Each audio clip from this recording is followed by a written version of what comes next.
Okay, I'm going to do a fat bike review on the 2015 Mongoose Hitch fat bike. Got this on Walmart.com this week. It was $249 free shipping. The following day it went down to $239. I called back and they price matched me and gave me my 10 bucks back, so kind of cool. Anyways, low end fat bike. 4-inch tires, 26-inch rim. I would say the difference between this one and the Dolomite is the drilled out rims, which is kind of cool. So right now, real quick, the upgrades I've done so far as of today will be the first day I'm taking it out, would be added red rim liners. Kind of cool, had gray ones in there, didn't look so cool, but the red ones are kind of sweet. Lizard skins protect cord wear here. Lizard skins down here protect chain slap. Took all the stickers off. Really can't identify the bike, which is cool. And swapped out the I had a 110 millimeter neck here. I swapped it out for a shorter one. Felt it was a little too aggressive for me.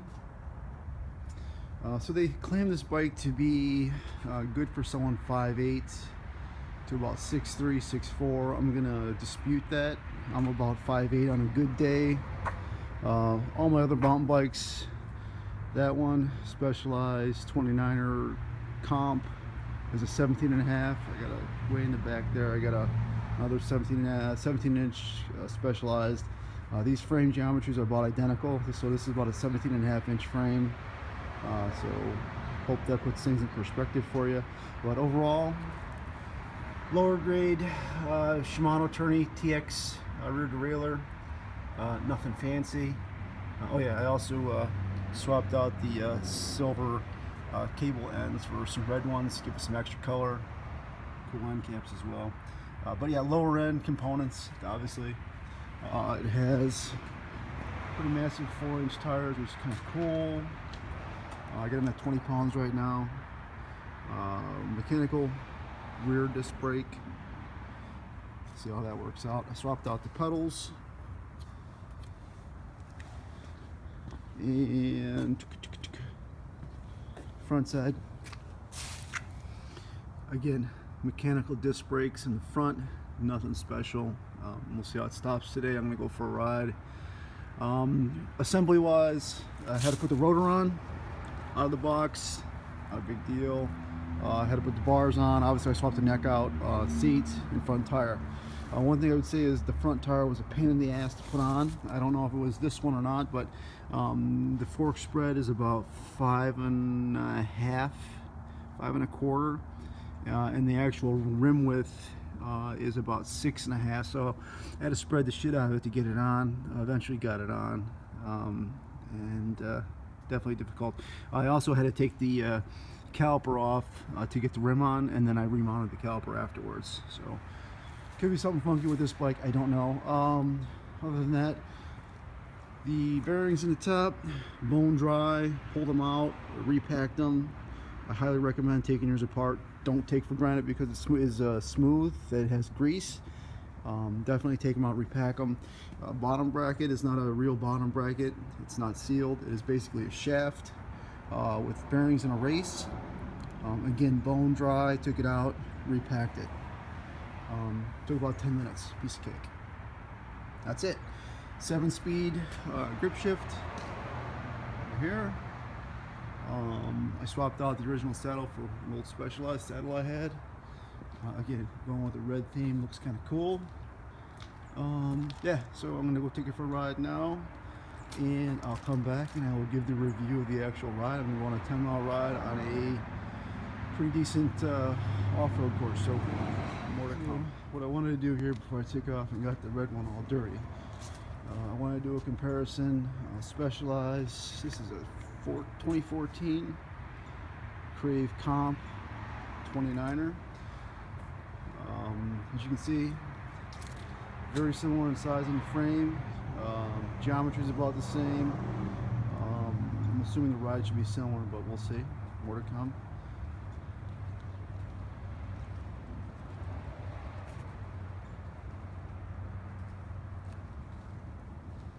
Tire pressure is at 20 pounds. I highly doubt I'll take this in the snow. I don't like cold weather. Today it's about 29 degrees right now, and I'm freezing my ass off. Again, this is more just a comparison. A high-end 29er to a low-end fat bike. Okay, post-ride review. I went to Waterfall Glen in Darien. It's about a 10-mile crushed limestone path. It's some pretty big hills, so good climbing. Bike made it through okay. Nothing broke, nothing came off. It could be because I took it all apart before I went out, as I talked about earlier. Greased everything, but yeah, everything seemed to hold up all right. Okay, so overall assessment, I liked it. I would say for the price of $258 shipped to your door, you can't beat it. It worked as designed. However, the bike is extremely heavy. I was surprised how heavy it was. I definitely felt it when I was climbing hills. Came home weighted, it was 44.4 pounds.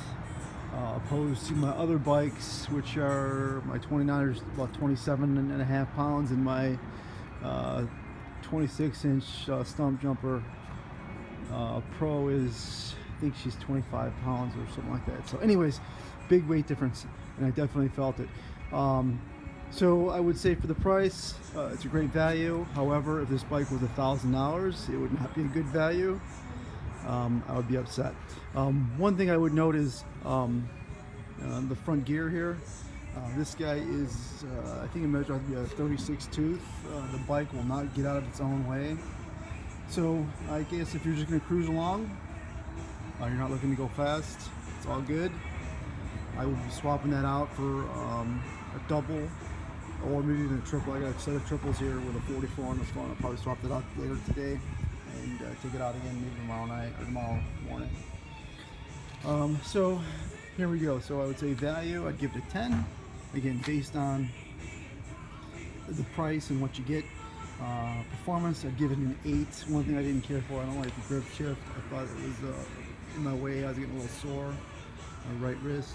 I've been using trigger shifters for plumb shifters for years. And again, that could be just me. I'd give it an 8. I would say overall looks. You be the judge. I think the bike looks pretty badass. Again, $258 shipped to your door. So I give it a 10 on looks. And comfort, again, comfort, I'd give it an 8. The bike felt really good. Again, it's a 17.5-inch frame, works for me. The only thing I didn't like about it, again, was the grip shifter. My wrist was getting a little sore, which usually doesn't happen. So I'd say overall, an average of a 10-point scale, 4 measurement points, average about a 9-point overall rating for the bike, in my opinion. Not too bad. So again, measurements wise, 17.5-inch frame. It's got about a 31-inch standover to the center, which would be right about in this area, I would say. 31-inch standover to there. 44.4 pounds. Definitely dig it. It's a different ride. And once you get used to the fact that you're not going to go fast, you know, accept it, and you'll be happy. Typically, I run that 9.8 mile ride. I usually do that in about 36 minutes on my other bikes. Today I was at 51 minutes, so about 15 minutes longer to do it. And again, I contribute that to the weight and the gear. So there it is. I hope that you found value in this video and help you make a decision for a budget fat bike. But definitely, I would recommend this bike if you just want to get into the game and, you know, just have another weapon in your arsenal, I guess you could say. Thank you.